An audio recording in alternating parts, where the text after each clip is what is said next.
Hello. Welcome to Indian knowledge university. ఈరోజు విద్య, ఉద్యోగ సమాచారం చూసుకుంటే మనకు చాలా విషయాలు రావడం జరిగింది. అదేవిధంగా ఈ వీడియో చూస్తున్న వారు లైక్ చేయడం మాత్రం మర్చిపోద్దు. మీరు చేసే లైక్ వల్ల మరికొంతమందికి ఎడ్యుకేషన్ మరియు ఎంప్లాయ్మెంట్‌కి సంబంధించి ఇన్ఫర్మేషన్ అయితే చేరే ప్రయత్నం జరుగుతుంది. సో, ప్రధానంగా మనం వివరాలు చూసుకుంటే నెలాఖరులోగా కొత్త రెవెన్యూ చట్టం అంటూ ప్రధానంగా అయితే వార్త ఇవ్వడం జరిగింది. గ్రామాల్లో రెవెన్యూ యంత్రాంగం పునరుద్ధరణ అంటూ వార్త అయితే చూసుకోవచ్చు మనకు. ఇందులో మనకు ఉద్యోగుల జాబ్ చార్ట్‌కు కమిటీ, 33 జిల్లాలకు సెలక్షన్ గ్రేడ్ డిప్యూటీ కలెక్టర్ అంటూ వార్త చూసుకోవచ్చు. మనకు రోల్ మోడల్‌గా కొత్త ఆర్ఓ చట్టం అంటూ వార్త అయితే ఇవ్వడం జరిగింది.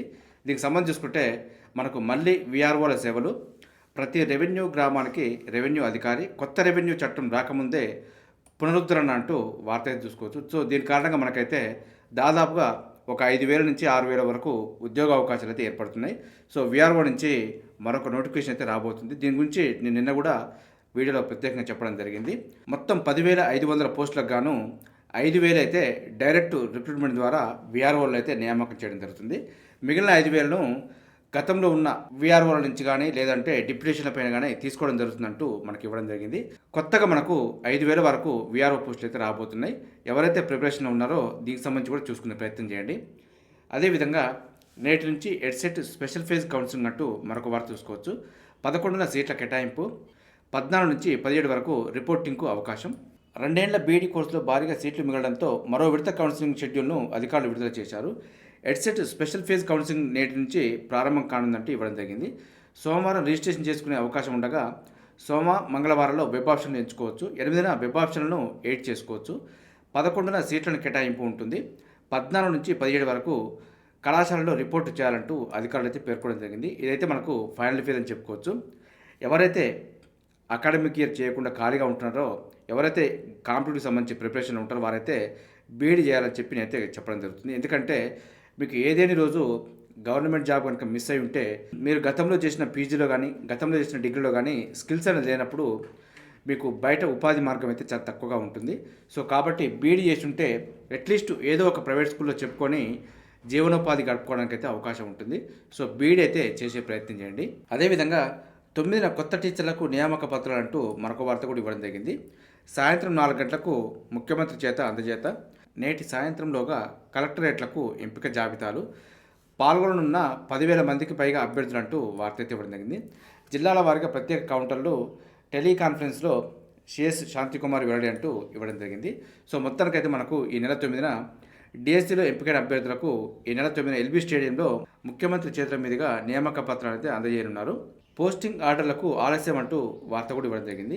డిఎస్సి అభ్యర్థులకు ఇప్పటికిప్పుడు నియామక పత్రాలు ఇచ్చినా పోస్టింగ్కు కొంత సమయం పట్టనుందంటూ ఇవ్వడం జరిగింది. వెంటనే పోస్టింగ్ ఇస్తే జీవో 317 బాధితులకు తీరని అన్యాయం జరుగుతుందంటూ ఆందోళన వ్యక్తమవుతున్నాయంటూ ఇవ్వడం జరిగింది.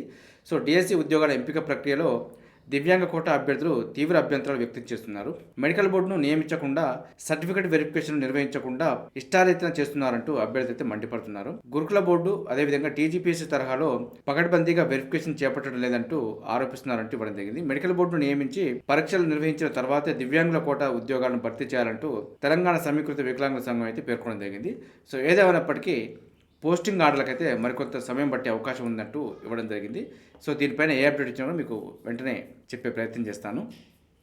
అదేవిధంగా గురుకుల పనివేళలు మార్చండి అంటూ వార్త అయితే ప్రధానంగా రావడం జరుగుతుంది. మెస్ ఛార్జీలను కూడా పెంచాలంటూ మనకు వార్త అయితే ఇవ్వడం జరిగింది. సో, ఏదేమైనప్పటికీ గురుకుల పనివేళలు మార్చండి అంటూ ఉపాధ్యాయులు అయితే బాగా కోవడం జరుగుతుంది. సో, దీనికి సంబంధించి చూసుకుంటే మనకు జనరల్ స్కూల్ లాగే వీరు కూడా పనివేళలు కావాలంటూ వారైతే కోవడం జరుగుతుంది. ఇదైతే సాధ్యపడని విషయం అని చెప్పుకోవచ్చు. ఎందుకంటే గురుకులాలు వచ్చిందే మనకు రెసిడెన్షియల్ పర్పస్ కాబట్టి వారికి కొంత విధులు కేటాయించడం జరుగుతుంది. సో, దానికి సంబంధించి వారు పనిచేయవలసి ఉంటుంది. ఉపాధ్యాయులు కూడా కొంత విద్యార్థుల భవిష్యత్తును దృష్టిలో పెట్టుకొని కొంత ఈ విధులకు వచ్చేటప్పుడే మనం ఈ రంగానికి సిద్ధపడి ఉన్నాం కాబట్టి వచ్చిన తర్వాత మళ్ళీ మార్చాలి చేయాలంటూ అడగడం అయితే కరెక్ట్ కాదు. సో, ఏదైనప్పటికీ వీరికి సంబంధించి ఏ అప్డేట్ వచ్చినా కూడా మీకు వెంటనే అప్డేట్ చేసే ప్రయత్నం చేస్తాను. అదేవిధంగా స్కూల్ ఎడ్యుకేషన్లో స్పీడ్గా నిర్ణయాలంటూ వార్త చూసుకోవచ్చు. బడుల బలోపేతానికి వేగంగా చర్యలంటూ కూడా మనకు ఇవ్వడం జరిగింది. హైకోర్టు తీర్పు వచ్చిన తెల్లారే మోడల్ టీచర్ల బదిలీలు, మండలానికి ఇన్ఛార్జ్ ఎంఈఓ నియామకం, 10 రోజుల్లోనే డిఎస్సి అపాయింట్మెంట్ లెటర్లకు ఏర్పాట్లు అంటూ ఇవ్వడం జరిగింది. ఏదేమైనప్పటికీ ప్రభుత్వం కూడా ప్రభుత్వ స్కూళ్లను వేగంగా అభివృద్ధి చేసే ప్రయత్నం జరగాలి, దానికి అనుగుణంగానే నిర్ణయాలు తీసుకోవాలంటూ అభ్యర్థి కూడా కోరడం జరుగుతుంది. సో మనకు దాని విధంగానే నిర్ణయాలు కూడా తీసుకోవడం జరుగుతుందని చెప్పుకోవచ్చు. ఎందుకంటే 11 ఏళ్ల తర్వాత మోడల్ టీచర్ల బదిలీలు, మండలానికో ఎంఈఓ సాహసమే అంటూ వార్తలైతే ఇవ్వడం జరిగింది. అదేవిధంగా మరో 1000 కేజీబీవీ పోస్టుల భర్తీ కూడా నిర్వహించిందంటూ మనకి ఇవ్వడం జరిగింది. సో ఏదేమైనప్పటికీ ప్రభుత్వ స్కూళ్ళలో అయితే కొంచెం బలోపేతం చేయడానికి ప్రభుత్వం అయితే మనకు ముందుకు పోతుందని చెప్పొచ్చు. ఇందులో భాగంగానే మనకు 5,000 కోట్లతో ఇంటిగ్రేటెడ్ స్కూల్స్ అని చెప్పి ఇవ్వడం జరిగింది. దసరా ముందు రోజు భూమి పూజ అంటూ మనకు డిప్యూటీ సీఎం అయితే పేర్కొనడం జరిగింది. సో ఇందులో అయితే మనకు ఫస్ట్ క్లాస్ టు ఇంటర్ ఒకే చోట అంటూ ఇవ్వడం జరిగింది. అంతర్జాతీయ ప్రమాణాలతో young India integrated residential schools అంటూ మనకు డిప్యూటీ సీఎం అయితే పేర్కొనడం జరిగింది. సో దీనికి సంబంధించి విధి విధానాలు వెల్లడించిన తర్వాత అపాయింట్మెంట్ ఆర్డర్ ఇచ్చేటప్పుడే దీనికి సంబంధించి విధి విధానాలు నచ్చితేనే జాయిన్ కావాలంటూ ఉపాధ్యాయులకైతే సూచించడం జరగాలి. ఎందుకంటే జాయిన్ కాకముందు ఒక మాట ఉంటుంది, జాయిన్ అయిన తర్వాత మాకు పని వేళలు ఎక్కువయ్యాయి, ఈ పనిలో మేము చేయలేము అంటూ కొంత అడ్డంకులు అయితే సృష్టించే అవకాశాలు ఉన్నాయి. కాబట్టి ఈ నాణ్యతా ప్రమాణాలు పాటించాలంటే కొన్ని కఠినమైన నిర్ణయాలు ఉంటాయి. కాబట్టి దానికి అనుగుణంగా అలవాటు పడే విధంగానే ఉపాధ్యాయులు సిద్ధంగా ఉంటేనే అపాయింట్మెంట్ ఆర్డర్లు ఇవ్వాలి, లేదంటే మిగిలిన వారికి అవకాశం ఇవ్వాలి. మనకు 11న 20 స్కూళ్లకు శంకుస్థాపన అంటూ ఇవ్వడం జరిగింది. ఈ ఏడాది మొత్తం 5,000 కోట్లు ఖర్చు చేస్తామంటూ వెల్లడి. స్కూళ్లకు సంబంధించి డిజైన్లు అయితే విడుదల చేయడం జరిగింది, ఒకసారి చూసుకోవచ్చు. సో మొత్తానికైతే మనకు ఇంటిగ్రేటెడ్ స్కూల్స్ రావడం అనేది కొంత హర్షించదగ్గ విషయం అని చెప్పుకోవచ్చు. దీనికి సంబంధించి విధి విధానాలు రాగానే మీకు అప్డేట్ చేసే ప్రయత్నం చేస్తాను. అదేవిధంగా 14 నుంచి వ్యవసాయ కోర్సులకు కౌన్సిలింగ్ అంటూ మరొక వార్త కూడా ఇవ్వడం జరిగింది.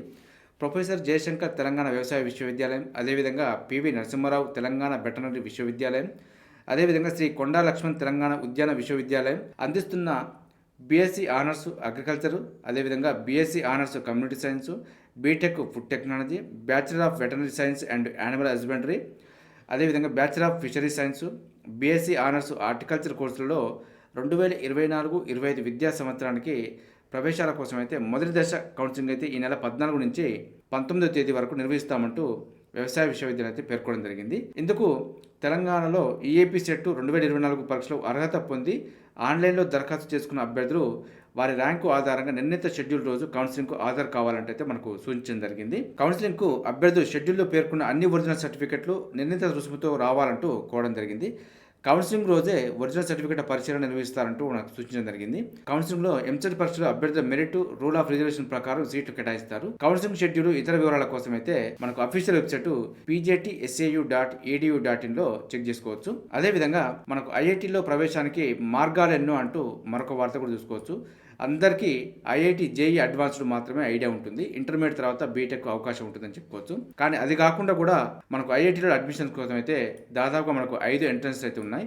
ఐఐటి జేఈ అడ్వాన్స్డ్, అదేవిధంగా డిజైన్ కోర్సులకు యూసీడు, అదేవిధంగా ఐఐటిలో ఎండిజైన్ వయా సీడ్ అంటూ మరొక వార్త చూసుకోవచ్చు. గేట్ ద్వారా కూడా, అదేవిధంగా ఐఐటి జాము, అదేవిధంగా పిహెచ్డీలకు ప్రవేశాల కోసం మరో నోటిఫికేషన్. ఈ విధంగా దాదాపుగా మనకు 5-6 రకాల నోటిఫికేషన్ అయితే అందుబాటులో ఉన్నాయి. వీటికి సంబంధించి చూసుకుంటే జేఈ అడ్వాన్స్లో అయితే మనకు ఇంకా నోటిఫికేషన్ రాలేదు. సో మనకు ఈ వారంలో కానీ నెక్స్ట్ వీక్లో కానీ నోటిఫికేషన్ సంబంధించి వచ్చే అవకాశం ఉంది. అదేవిధంగా డిజైన్ కోర్సులకు సంబంధించి యూసీడ్ నోటిఫికేషన్ అయితే రావడం జరిగింది. దీనికి ఆన్లైన్ దరఖాస్తుకు చివరి తేదీ అక్టోబర్ 31 వరకు ఉంది. దీనికి అర్హత చూసుకుంటే ఇంటర్మీడియట్ 2024లో మొదటి ప్రయత్నంలోనే ఉత్తీర్ణ వారు దీనికి అప్లై చేసుకోవచ్చు అంటూ ఇవ్వడం జరిగింది. అదేవిధంగా ఐఐటీలో ఎండిజైన్ వయా సీడ్ అంటూ మరొక వార్త కూడా చూసుకోవచ్చు. దీనికి సంబంధించి కూడా ఆన్లైన్ దరఖాస్తుకు చివరి తేదీ అక్టోబర్ 31 వరకు ఉంది. దీనికి సంబంధించి అర్హతలు చూసుకుంటే సీడ్కు బ్యాచిలర్ డిగ్రీ లేదా పీజీ డిగ్రీ ఉత్తీర్ణులు అర్హులు అంటూ పేర్కొనడం జరిగింది. దీనికి సంబంధించి కూడా అఫీషియల్ వెబ్సైట్లో ఒకసారి చెక్ చేసుకునే ప్రయత్నం చేయండి. అదేవిధంగా గేట్కు సంబంధించి కూడా నోటిఫికేషన్ రావడం జరిగింది. దీనికి కూడా ఆన్లైన్ దరఖాస్తుకు చివరి తేదీ అక్టోబర్ 7 వరకు ఉంది. అదేవిధంగా ఐఐటి జామ్కు సంబంధించి కూడా నోటిఫికేషన్ రావడం జరిగింది. దీనికి కూడా ఆన్లైన్ దరఖాస్తుకు చివరి తేదీ అక్టోబర్ 11 వరకు ఉంది. దీనికి డిగ్రీ చేసిన వాళ్ళు అప్లై చేసుకోవచ్చు. అదేవిధంగా మనకు పిహెచ్డి ప్రవేశాలకు సంబంధించి కూడా ప్రతి సంవత్సరం నోటిఫికేషన్ రావడం జరుగుతుంది.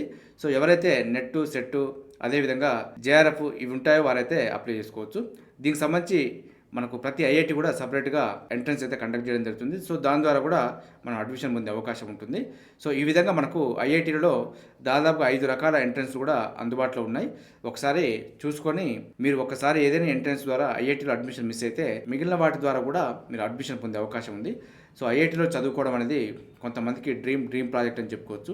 సో ఇందులో కనుక చదువుకుంటే భారీ వేతనాలకు అవకాశం ఉంటుంది కాబట్టి దీనికి చాలామంది ప్రయత్నాలు చేస్తుంటారు. సో అవకాశ మార్గాలు తెలియక కూడా కొంతమంది ఆగిపోయిన వారు ఉంటారు. సో అవకాశాలు అయితే తెలుసుకొని అప్లై చేసుకునే ప్రయత్నం చేయండి.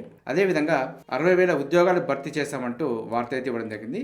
ఇచ్చిన మాట ప్రకారం సుమారు 10 నెలల్లో 60,000 ఉద్యోగాలు భర్తీ చేసిన ఘనత కాంగ్రెస్దే అంటూ మంత్రులు అయితే పేర్కొనడం జరుగుతుంది. ఏదేమైనప్పటికీ గతంలో ఇచ్చిన నోటిఫికేషన్ అయినా కూడా ఇప్పుడు ఇచ్చిన నోటిఫికేషన్ అయినా కూడా మనకు ఎలాంటి కోర్టు వివాదాలు లేకుండా కోర్టు వివాదాలను పరిష్కరిస్తూ వాటికి సంబంధించి నియామక పత్రాలు అందజేయడం కానీ ఉద్యోగాలకు సంబంధించి పరీక్షలు నిర్వహించడం కానీ ప్రస్తుత ప్రభుత్వం అయితే కొంచెం సానుకూలంగానే ముందుకు పోతుందని చెప్పుకోవచ్చు. సో ఏదేమైనప్పటికీ 60,000 ఉద్యోగాలు అంటే చిన్న విషయం కాదు. మనకు మరో పాయింట్ చూసుకుంటే 90 రోజుల్లోనే 31,000 ఉద్యోగాలకు సంబంధించి సర్టిఫికేట్ ఇచ్చామంటూ మనకు ప్రభుత్వం అయితే పేర్కొనడం జరుగుతుంది. సో ఏదేమైనప్పటికీ ఈ నియామక పత్రాలు అందజేయడం కూడా ఒక గొప్ప విషయం అని చెప్పుకోవచ్చు. ఎందుకంటే కోర్టు వివాదాలను పరిష్కరించి దానికి సంబంధించి అనుగుణంగా ముందుకైతే తీసుకువెళ్ళడం జరుగుతుంది. ఈ విధంగా అయితే మనకు ప్రభుత్వం అయితే కొంత నిరుద్యోగులకు సానుకూలంగానే కోర్టు వివాదాలు లేకుండా నియామక పత్రాలు అందజేయడం, అదేవిధంగా పరీక్షలకు సంబంధించి షెడ్యూల్ ప్రకటించడం, జాబ్ క్యాలెండరు ప్రకటించడం, దాని ప్రకారం నోటిఫికేషన్ కూడా ఇవ్వడం జరుగుతుంది. ఈ విధంగా జాబ్ క్యాలెండర్ చూస్తూ నిరుద్యోగులు కూడా ప్రిపరేషన్ అయితే ప్రయత్నం చేసుకోవచ్చు. అదేవిధంగా మరో పాయింట్ చూసుకుంటే హైకోర్టు కేసుతో జిల్లాలో ఆగిన స్పెషల్ టీచర్ల వెరిఫికేషన్ అంటూ మరొక వార్త చూసుకోవచ్చు. హైకోర్టు కేసుతో డిఎస్సి స్పెషల్ టీచర్ల రిక్రూట్మెంట్ ప్రక్రియ పలు జిల్లాల్లో ఆగిపోయింది. తమకు టెట్ అవసరం లేదని కొందరు స్పెషల్ టీచర్ అభ్యర్థులు న్యాయస్థానాన్ని ఆశ్రయించారంటూ ఇవ్వడం జరిగింది. దీంతో స్పెషల్ ఎడ్జిటీ కేటగిరీలో 13 జిల్లాలు, స్కూల్ అసిస్టెంట్ కేటగిరీలో 14 జిల్లాలో సర్టిఫికేట్ వెరిఫికేషన్ అయితే ఆగిపోయింది. ఇటీవల కోర్టుకు పోయిన కొందరు అభ్యర్థులు అయితే అప్పీల్ విత్డ్రా చేసుకోవడంతో ఆదివారం 5 జిల్లాల్లో సర్టిఫికేట్ వెరిఫికేషన్కు అధికారులు అవకాశం ఇవ్వడం జరిగింది. మొత్తానికైతే మనకు స్పెషల్ టీచర్ల వెరిఫికేషన్ ప్రక్రియ అయితే ఆగిపోయింది. దీనికి సంబంధించి అప్డేట్ రాగానే మీకు అందించే ప్రయత్నం చేస్తాను. అదేవిధంగా స్టేట్ బ్యాంకులో అయితే 10,000 కొలువులకు సంబంధించి నోటిఫికేషన్ రాబోతున్నట్టు మనకి ఇవ్వడం జరిగింది. ఎవరైతే డిగ్రీ కంప్లీట్ అయి ఉంటారో వారైతే దీనికి సంబంధించి కూడా ఒకసారి చూసుకునే ప్రయత్నం చేయండి. అదేవిధంగా ఈనాడు జర్నలిజం స్కూల్కి సంబంధించి కూడా నోటిఫికేషన్ రావడం జరిగింది. ఆన్లైన్ దరఖాస్తుకు చివరి తేదీ అక్టోబర్ 13 వరకు ఉంది. దీనికి డిగ్రీ ఉత్తీర్ణత అంటూ క్వాలిఫికేషన్ అయితే ఇవ్వడం జరిగింది. ఇంట్రెస్ట్ ఉన్న వారు ఒకసారి చూసుకునే ప్రయత్నం చేయండి. మనకు ఈనాడు అఫీషియల్ వెబ్సైట్ కూడా చెక్ చేసుకోవచ్చు. అదేవిధంగా మనకు హైదరాబాద్లోని పీజీ డిప్లొమా ఇన్ మేనేజ్మెంట్ కోర్సులో ప్రవేశాలకు సంబంధించి నోటిఫికేషన్ అయితే రావడం జరిగింది.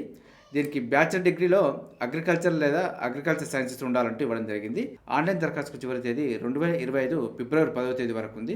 మరింత సమాచారం కోసం అయితే manage.gov.in అఫీషియల్ వెబ్సైట్లో చెక్ చేసుకోవచ్చు. అదేవిధంగా జవహర్ నవోదయ విద్యాలయాల్లో 11వ తరగతిలో ప్రవేశాలకు సంబంధించి కూడా నోటిఫికేషన్ అయితే రావడం జరిగింది. మనకు దీనికి 10వ తరగతి ఇప్పుడు చదువుతున్న వారు అప్లై చేసుకోవచ్చు. ఇంట్రెస్ట్ ఉన్న వారు ఒకసారి చూసుకొని అప్లై చేసుకునే ప్రయత్నం చేయండి. మరింత సమాచారం కోసం అయితే మన ఛానల్లో ప్రత్యేకమైన వీడియో అందుబాటులో ఉంది. అదేవిధంగా నవోదయ.gov.in అఫీషియల్ వెబ్సైట్లో కూడా చెక్ చేసుకోవచ్చు. చూసారుగా, ఇది ఈరోజు సంబంధించి విద్యా ఉద్యోగ సమాచారం. ఇదే విధంగా మన ఛానల్లో అయితే ప్రతిరోజు మార్నింగ్ రావడం జరుగుతుంది. వీటితో పాటు అడ్మిషన్ నోటిఫికేషన్స్ కానీ రిక్రూట్మెంట్ నోటిఫికేషన్ సంబంధించి కూడా ఏ అప్డేట్ సమాచారం వచ్చినా కూడా మీకు వెంటనే అందించే ప్రయత్నం చేస్తున్నాను. మన ఛానల్ చూస్తున్న వారు సబ్స్క్రైబ్ చేసుకుని ఫాలో అవుతూ ఉండండి. ఈ వీడియో నచ్చితే లైక్ చేయండి, షేర్ చేయండి, సబ్స్క్రైబ్ చేసుకోవడం మాత్రం మర్చిపోవద్దు. Have a nice day.